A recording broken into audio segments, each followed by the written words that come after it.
There was 10 of us. We were 4 brothers and 4 sisters. And my parents, of course. My father was a rabbi, very, very religious person. In fact, he was so religious that I never liked it because I couldn't go. I was playing, I wasn't allowed to do anything. All I was allowed to do is to go to the synagogue. And as a teenager, I wanted to play with the boys, but I wasn't allowed because he wanted me to be like him.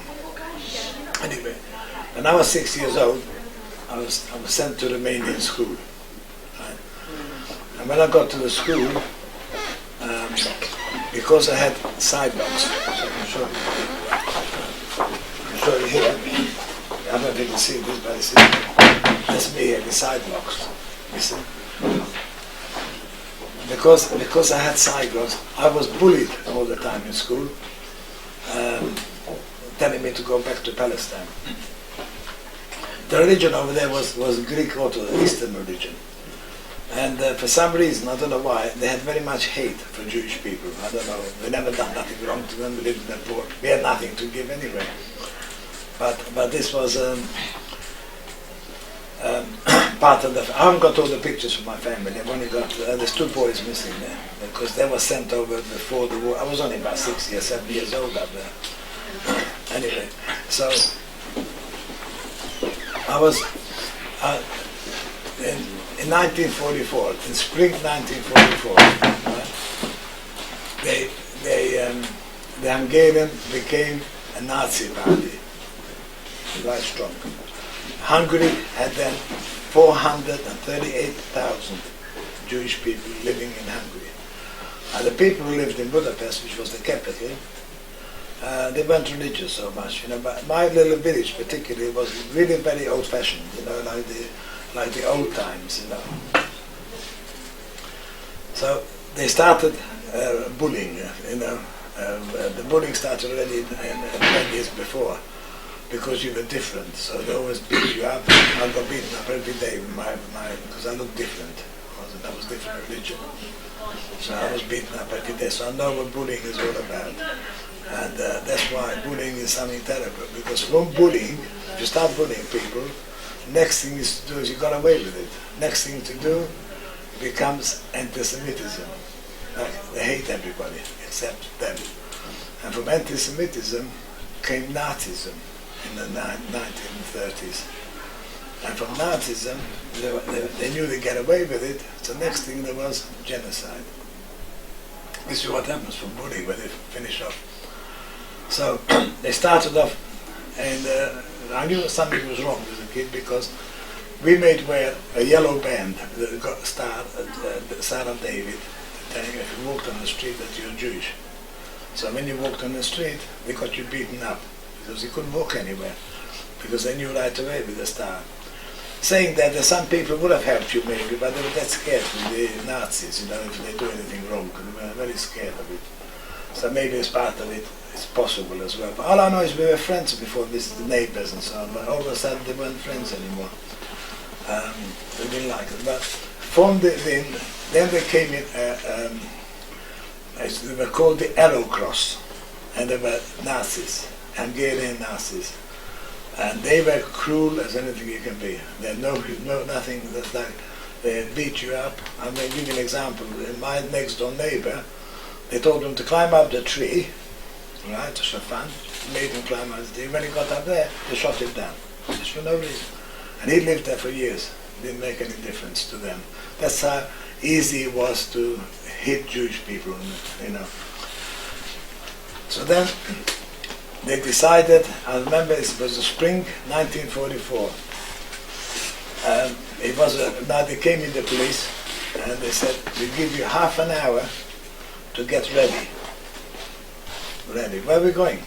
We're going to Germany to work in a brick factory or other factories. I said, okay. We worked before in the Egyptian, we were slaves in Babylonia. I accepted it. Well, what's the point? And I thought, it's 1944, so the war couldn't last very long. We definitely were going to survive. So we didn't care too much. Anyway, so they gave us only about an hour to get ready. And all we allowed is to take one little suitcase, that's it. But what do you take in a little suitcase? But my mother took a little bit of food in case we needed, for the children. My youngest brother, which I haven't got a picture of him, he was only 2 years old. I mean, so I had to carry it. My mother wasn't very well. They took my father away because he was a rabbi. They sent him to the Russian front and to dig trenches there. He never had a shovel in his hand, and what I heard from other people that it didn't last very long. So they gave us half an hour. Now, then we marched us with the next big town, because we lived in a small village in the mountains. And when we got to this big town, it was about 5 miles of march. The women and children, and some of them took bad things, and some of them took. We didn't take all that. We just took a bit of food, and I had to help my mom. My father wasn't there. I was the oldest, to carry my little brother, because he couldn't walk 5 miles. He was only 2 years old. So anyway, when we got there, they put us in a ghetto. But what does the ghetto mean? I never heard the word before. What the heck is a ghetto? Well, we found out a ghetto is that they take a corner of the town, close it up completely, like I said, and they take away all the Jewish houses, and there, in this corner, everybody has to go in. There used to be, say, 4 people. Now there's 30 people in this house, and they put us in there. After a couple of weeks, 3 weeks, I think it was, they said, well, we're going to go now on a journey to work in Germany. Well, there's no reason for us not to believe them. I didn't know why we're going to Germany. So you have to get ready. Now, so they marched us again another 5 kilometers, which is roughly about 3 miles, and to the next train. When I looked at the train, someone said, "Where's the train?" It was a train for cows, cattle, boxcars, but they had a roof, and they locked us in completely. Anyway, as we got in there, they gave us one bucket, a little bucket. Can you imagine? There were supposed to be 70 people in there. They pushed in 110 people in this way. We stood up, we couldn't even stand, we couldn't do nothing there. I remember standing like this, and I couldn't move. And one bucket, I can just tell you that one bucket, can you imagine people have to go to the washroom, to the toilet, there's nothing there, no water, nothing. So they stayed in their own stuff. Anyway, we were in there for about, I would say about 5 days, but they put padlocks outside. They locked us up completely. 5 days later, we arrived in Vienna, Austria. When we arrived in Vienna, they opened the doors and they said, anybody wants water, they can have water, but we need your jewelry. My mom, we didn't have nothing, so she had this gold ring, that's all she had. So she gave the ring to give a bit of water. But you can imagine how the kids were screaming, they want to go home, they don't understand what's going on. Anyway, so we were there, and then we stood only for 1 day, and then we moved on again. And somebody told me that the trains are not going to Germany, not at all, because they went east, and we ended up, we were going towards Poland. It was why Poland never told us about Poland.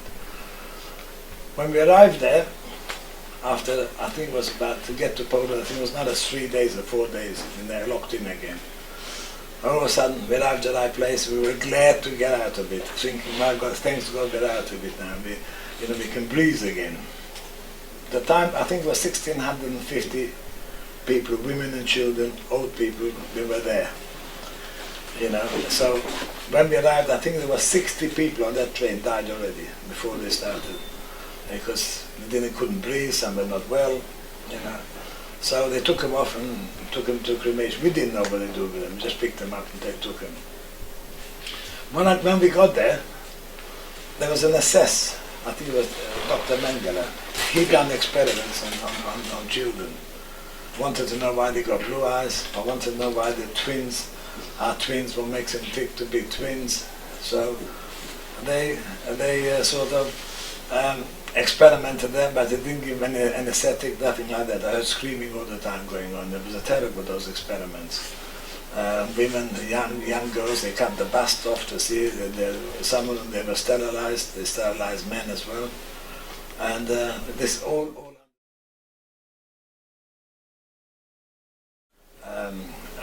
people I know who went in.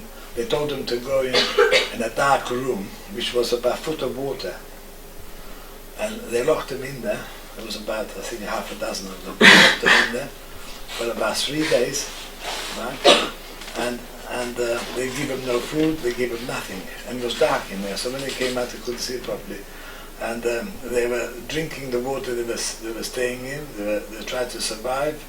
They're drinking in their own things, like water, whatever they did. And when they came out, they couldn't even open the thing. And that's the reason they done that is they wanted to experiment eyes. What's got to do with the eyes, I don't know. But it's another way of killing people and experimenting. And as we arrived, they made a queue. They split up. Women and children on one side, men on this side. Well, me and my brother were together. He was only a year younger than me. So as we got there, someone told me, who was there before, when you get there, don't tell him you're 14 because you're not going to survive. Tell him you're 16. So when he asked me, how old are you? I said 16. So he said, okay, go that way. My brother told him the truth. He was only 12 and a half, 12. Sent him to the gas chambers. And then there was another friend, which he didn't know that, of course, we didn't know. And then we got a friend, he was limping a bit, he wasn't walking straight. It was that. They sent him to gas chambers because you need healthy people. So I happened to see my mother, they shaved their hairs off, and I happened to see my mother and my sisters lining up, queuing up, and having their hair shaved off. All the women had their hair shaved off, shaved everything off, and then standing naked, had nothing on, going to the shower, but they didn't know. When they got into the shower, it was supposed to be a shower, I knew they were called the Sonderkommando, and there were some Greek Jews from Greece. They seemed to have had the job of, when they were there, to take them out and cremate them. So they were telling me that when they took them out, because they put in 110 to 120 people instead of 90 people, they actually died standing up, all of them. The screaming was going on there now, choking to death. So they took them out from there, and they cremated them. There was Jewish people had to cremate them. And that's the last time I've seen my mum. And there was I'll never forget the day because the day was on the 17th of August. March. So I always remember that day when we got in. Anyway, so from there, they had to stand there in the line up, queuing up, and standing up there, and they gave me a striped suit, which I was like. And on there was a number, and before then, they tattooed in your number on your arm. Now, I've tried to find my family, and see if they're alive and anything else. If you went straight in gas chamber, the Germans never wrote it down. That's why I couldn't find anybody. If there was, I thought maybe my older sister, maybe she survived. She was a year older than me. And I was looking forward all the time to see her, but it never happened. And I don't know what happened to her, no idea. So it's only people who actually worked, they got records of. I got records in every concentration camp I've been. I go back to Germany and they find me, but nobody else. So from there, I was actually in Auschwitz all the time, actually, right up to January. So I was walking along in the yard, and I'm seeing from my village a man he had all medals, German medals. He fought for Germany during the First World War, but he had no legs. And I saw him in a pickup truck. What was he doing up there? And there was a few others with him, all with the medals, which were invalids. And all of a sudden there was a hole up there, like a ditch type of thing. It was 10 meters long and 10 meters wide. And all of a sudden the pickup truck tilts over and they throw them and they burnt him alive. I couldn't believe it. For days I was there dreaming about it, because he was a good friend, a lovely man. I don't know why, just because he fought for Germany, So anyway, I found out afterwards, you see, that they used fat Jews, they used them for the fire. They put them on top so the fat runs up. So this Jews made the fire go all the time. Found out that's one experience I've had when I was there. The other experience I've had, I saw a train coming in with Jews from Holland. And as this lady gets off the train, and I thought to myself, I'll go up there, see if I can help her with the suitcase she had. And she gave me a tip even, I couldn't tell her, you're not going to see that suitcase anymore because they took everything away from you. Everything, once you got undressed, you just disappeared. There was warehouses. It was when you're dead, with the elderly people particularly, they all had gold teeth. So they took, after you were dead, they took all the teeth out, all the gold teeth. There was, in the warehouse, there was a load of gold teeth. Hairs, for the women, they sent them up to Germany, and there's supposed to be something for the Navy, the German Navy. I don't know what's done with it, that's what I've been told. And the other thing is, which is stuck in me, sort of, there was, if you were a musician, for instance, they had a good chance of living there. I didn't have a chance because I was sent to work, but musicians, yeah, they played German music all the time. And he saw all of a sudden his brother and his family are coming into the camp. So he decided, to go and see the Nazis, who looks after him, and ask him, please, would you help him? This is my family, can you survive? Help me to survive, and don't send him to the gas chambers. And they only said to him, you know what? Why don't you go with him if you're so concerned? So obviously he told his brother that, I'm sorry about to tell you, but he says you're going to go to the gas chamber, and I don't think I can advise you, stay in the middle. If you stay in the middle, it only takes you 5 minutes to die, but if you stay in the end, it takes about 20 minutes. So it saves you suffering so long and choking to death. The little kids, because there was gas, they died first. And also, they told the women when they arrived, the young women, with the babies, they told them, you know what, give the babies to your mother. And the reason they told them, try to warn them, because if you don't give them to your mother, they didn't tell them that, but you know what, you're not going to survive, because you're going to go with them. So at least the mother is older, it's not so bad, at least give yourself a chance. That's why they had to tell the women as well, like they told me to make myself older, the people who were there before. Anyway, this was going on. I was going to work. There was nothing eating. We had, I'll tell you what you had for breakfast. We had a black coffee, a slice of bread, and just a square of margarine. That was your breakfast. And for that you had to work. But energy wasn't there. And from there was, for that you had to stand 2.5 hours. It was so cold that a lot of them got frozen stiff. Poland was very cold in the winter. There was -20. Can you imagine standing in pajamas? But I walked about all the time, moved about. And while they'd done that, while you're waiting there for 3 hours, they took about every time 6 Jews and hanged them every day just to do a bit of fun. And if somebody wanted to kill himself, had enough, couldn't stand it anymore, there was electric wire there, you got near them, you were dead, from electricity. And if somebody wanted to do that, then they took 100 Jews and killed them, teaching him a lesson. You can't do that. They wouldn't even allow him to kill themselves, They wanted to do it. So that's how Auschwitz was like. Lucky enough, in 1945, the 17th of January, so day I don't forget, the Russians were only about 10 or 12 miles away from Auschwitz. We thought, thanks God, we heard it and the Russians were near. So they didn't want any more Jews alive.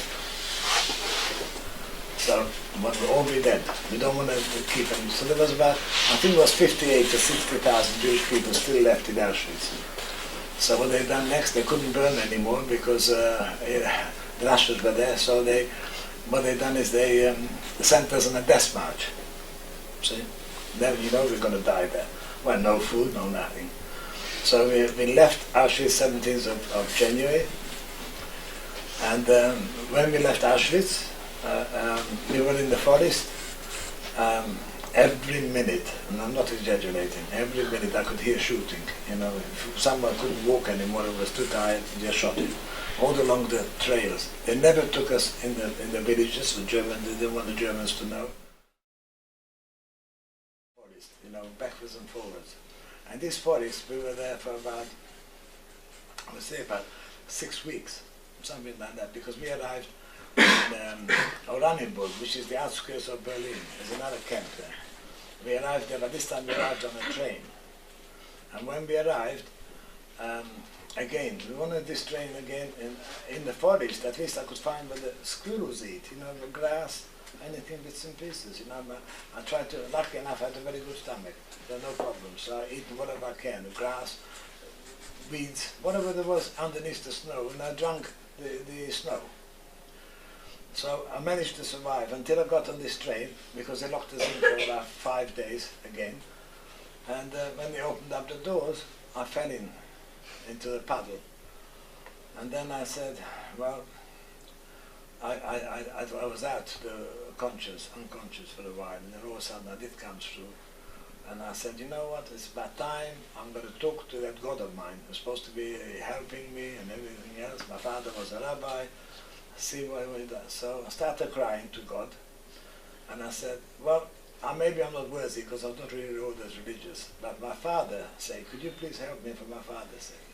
In return, if you help me, in return, I says, I will go 1 year to a Jewish convent.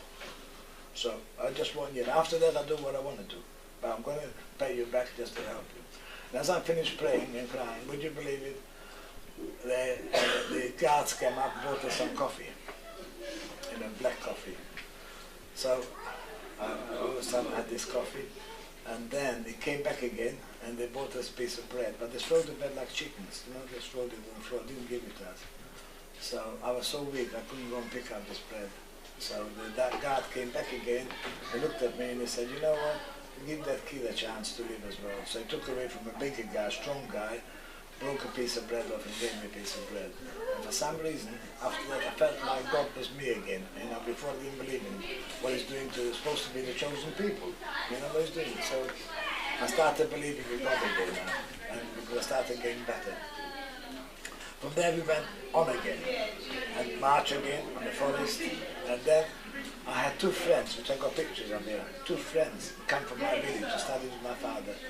And I nearly collapsed on the march, and they picked me up and carried me like this, and so not to shoot me. And that's how we managed to get through to the next stop where we stopped. And, you know, we slept in this forest, on the grass, on the floor. It was ice cold. There was no blankets, nothing. There was any, but we lost it on the marches. And we arrived in a place called Flossenburg after this, which is not far from Munich. They're going to take us to Dachau and kill us all there. Whoever was left, there wasn't many left anyway, whoever was left. So, but when I got into Flossenburg, I couldn't believe it. All I remember is this Flossenburg, it was lots of lice. As soon as I got in there, I put my hand in there and it was just eating me up, you know, these lice. It was so much pain with this, in my back, and I don't know. So they gave me a clean shirt, would you believe it? I still had them lice. That's all I really remember. I know it was a quali for working there. That's so bad. There were so many people in there, they couldn't keep them up. They had no room for them. So they sent us further death march, towards Dachau, which was actually was only about, I think it was about 25 miles away, Dachau. It was not far. When we came to, so we went to march again. They picked me again to go on, get on. Okay. So we moved on back in the forest. And in the forest, I think there was loads of people dead again, you know, as we walked along. And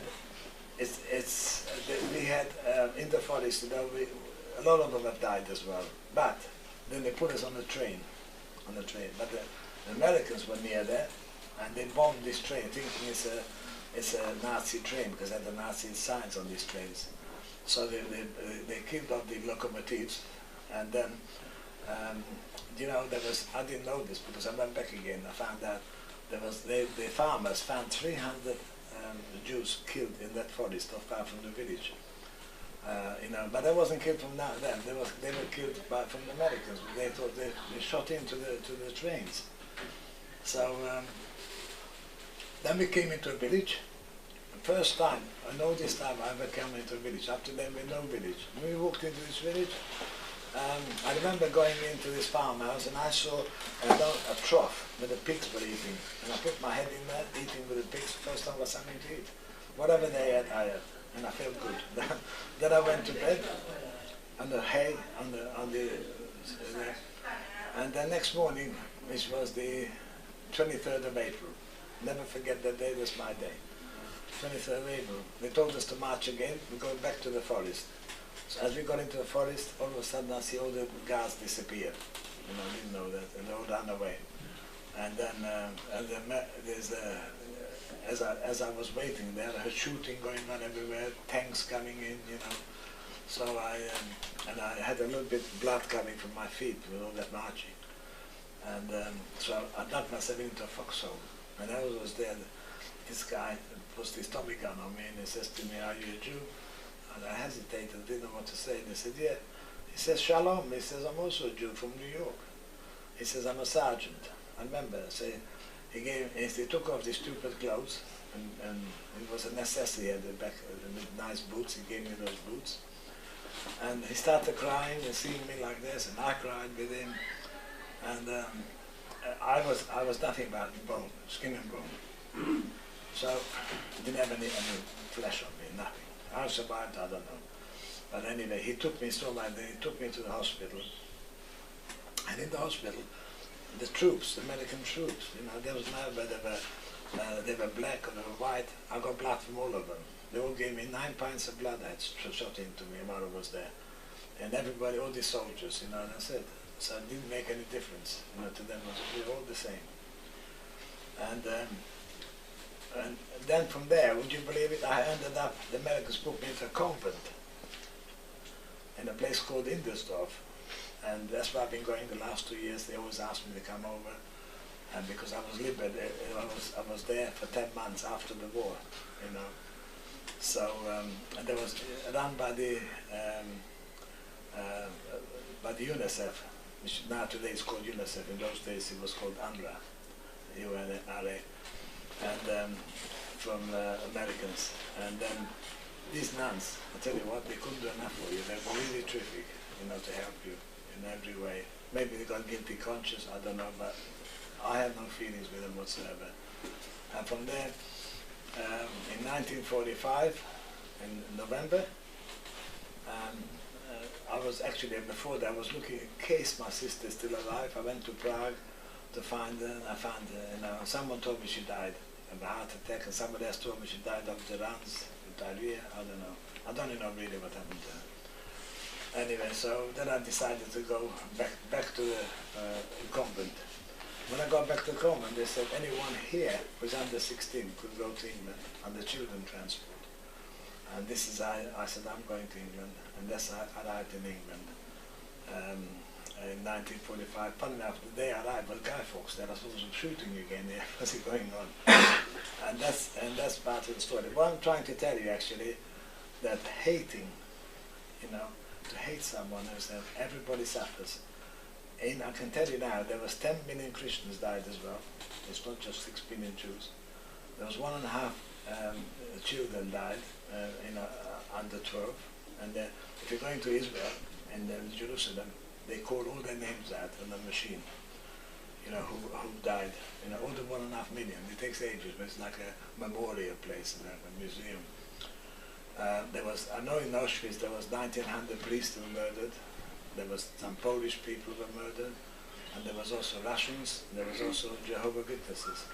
So everybody suffers when you start hating people for no reason. I never hated anybody, and I never hated even the Germans afterwards. Although we did that from the Americans, they said, everybody here can have 4 days, don't shoot anybody you want, do what you like. I couldn't shoot anybody, and I wouldn't know how to pick up a gun even. So. But I never believed it. I ended up marrying a German. You know, people don't believe me. I couldn't shoot anybody, and I wouldn't know how to pick up a gun even. So, but I never believed it. I ended up marrying a German. You know, people don't believe me. You know. And to me, she was a human being the same as us. You know, I mean, well, the other thing I was going to tell you guys, you know what? You're young. And I want you to learn as much as you can, because I never had no schooling, never had no chance. My wife done all my writing for me and everything else, so she never gave me a chance, she done it all. So I never learned nothing. But now, since my wife died, I have to do it myself. So, because whatever you learn now, you can remember it.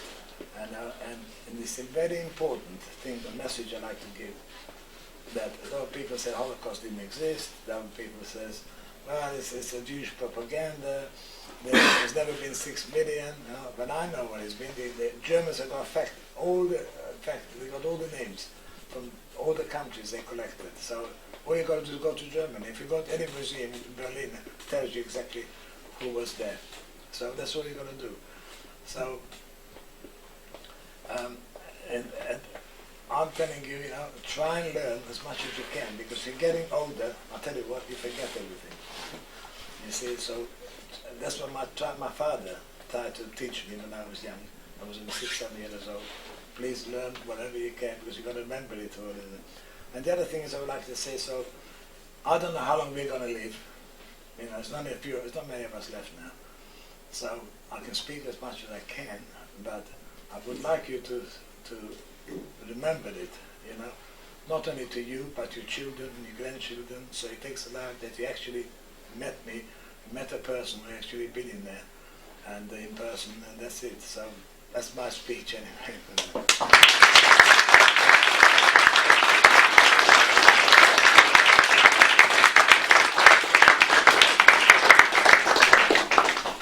If you've got any questions, can you just raise your hand for Mr. Kleinman?